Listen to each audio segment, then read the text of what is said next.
Se dañó cascada de la coagulación o hemostasia secundaria. Se dañó el tejido. Quedó libre la fibronectina. ¿Qué hizo la fibronectina cuando queda libre? Activa el factor 13. Resulta que el factor 13 tiene varios nombres, entre ellos precalicreína. Cuando hay daño tisular, la precalicreína es el mismo factor 13 o factor von Willebrand. Cuando hay daño tisular, esta precalicreína se activa. ¿Por qué se activa? Porque está la fibronectina expuesta. ¿Quién me activa el factor 13 por esta vía? La fibronectina. ¿Qué es la fibronectina? Es una proteína que se encuentra en el subendotelio. ¿Por qué quedó expuesta la fibronectina? Porque se dañó el epitelio, hay un corte. Cuando hay un corte, la fibronectina queda expuesta y hace que el factor 13 o precalicreína en este caso se active. Cuando se activa se le llama calicreína o 13 con una A. Siempre colocamos la A para saber que el factor se activó. Listo. Ahora, en sangre está viajando también el factor 12 o Hagemann o de contacto.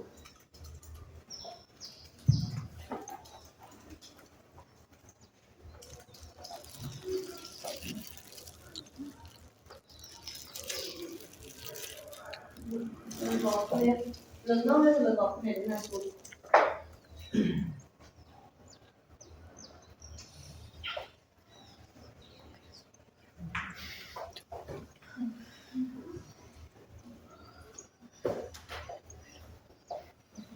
Para poder activar el factor 12 necesito dos componentes. Uno, que el 13 esté activo. Y dos, que haya colágeno. ¿Dónde se encuentra el colágeno? En el epitelio. Si el epitelio se dañó, el colágeno queda expuesto. Entonces, que haya colágeno en el epitelio dañado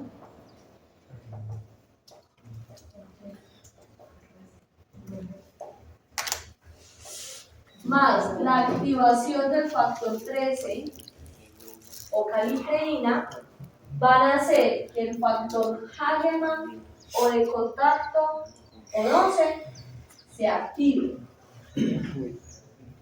Entonces, ¿qué necesito para activar el factor 12? Necesito que el 13 esté activo y necesito colágeno. Estos dos van a permitir que el factor 12 o Hagemann o de contacto se active.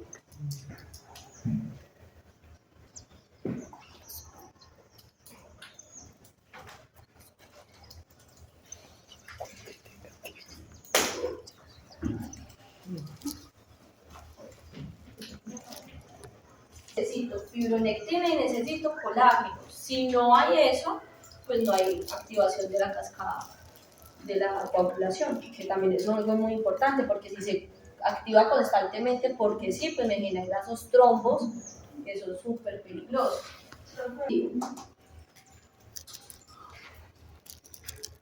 ¿Qué va a hacer el factor 12 activado? Va a activar al factor 11. Entonces, acuérdense que las plaquetas están generando inflamación y están liberando factores. Esa herida está llena de factores. Esa zona, puros factores de la coagulación. Entonces lo que vamos a hacer es empezar a activar uno por uno. El factor 12 que ya se activó va a activar al factor 11, que se conoce como PTA.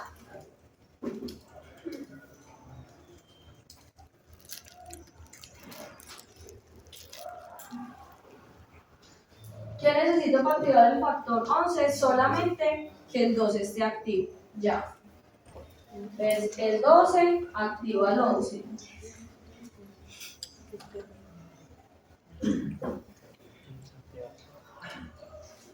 Y el 11 activa el 9.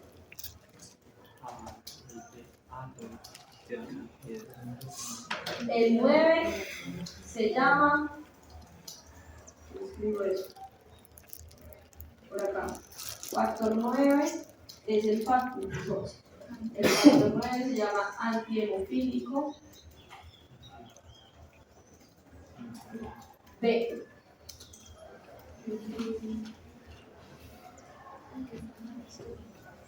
El factor 11, ¿se puede llegar a activar Stuart? No. Por eso son importantes. Uno activa el otro.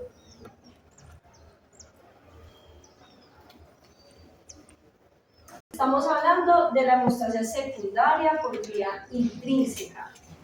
Como dijo Daly, para que lleguemos a hemostasia secundaria por vía intrínseca es porque ya se ha dado otros dos pasos antes. El paso o la hemostasia mediada por los vasos sanguíneos, que fue lo primero que vimos, la hemostasia primaria, y ya vamos a iniciar la hemostasia secundaria. En la hemostasia primaria llamamos muchas plaquetas, llegó mucha sangre y eso permitió que la lesión, en el lugar de la herida, llegaran factores de la coagulación, ya sea porque la plaqueta los libere o porque lleguen por torrente sanguíneo. Cuando hay daño de tejidos, la fibronectina, que es una proteína del subendotelio, queda expuesta. Y eso hace que la precalicreína, que es el factor 13, o también conocido como von Willebrand, se active, ¿cierto? Vimos que esa activación en la hemostasia primaria permite la agregación, la adhesión y la retracción. Pero aquí el factor 13 también, miren cómo trabaja de alto, le toca seguir activando los factores de la coagulación. En este caso el factor 13 va a activar el factor 12, que es el de contacto. Pero para poder activar el factor 12 necesito otro componente, no solamente el 13 activo, necesito que haya colágeno en esa región. ¿Dónde se encuentra el colágeno? Dentro del epitelio. ¿Y por qué ese colágeno está expuesto? Porque el epitelio se dañó. Entonces, que haya colágeno y que el factor 13 esté activo van a hacer que el factor 12 se active. El factor 12 va a activar al factor 11 o PTA. Ese está en sangre, llegó por esa inflamación. El factor PTA se activa y va a activar el factor 9, que también está en sangre, ya está ahí una herida, y lo activa. El factor 9 se llama antihemofílico B. ¿Listo? Ahora, hay que activar a Stuart, pero el factor 9 no lo hace solo. El factor 9 debe de unirse, eso se llama complejos, formar complejos con otro factor para poder activar a Stuart. El otro factor es el factor 8. El factor 8 se llama factor antihemofílico A. 8 es A, 9 es B.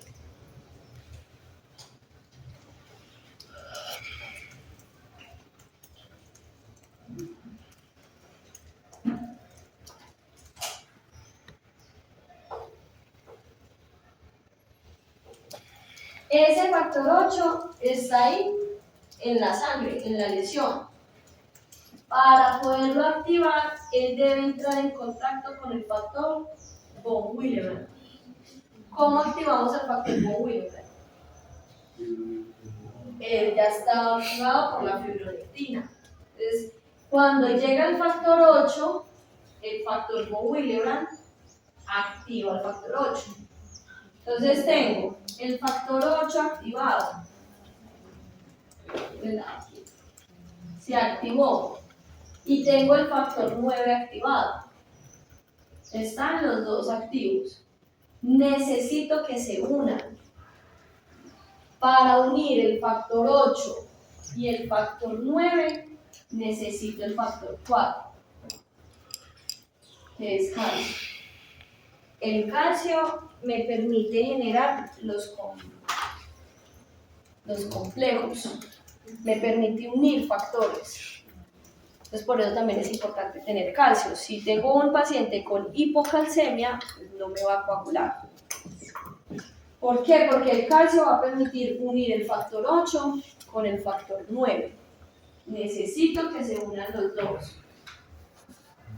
Para unir el factor 8 con el factor 9 necesito calcio.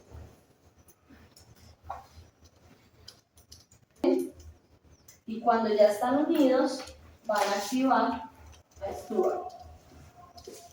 Para poder activar a Stuart por la vía intrínseca, necesito, primero, que el factor 9 esté activo.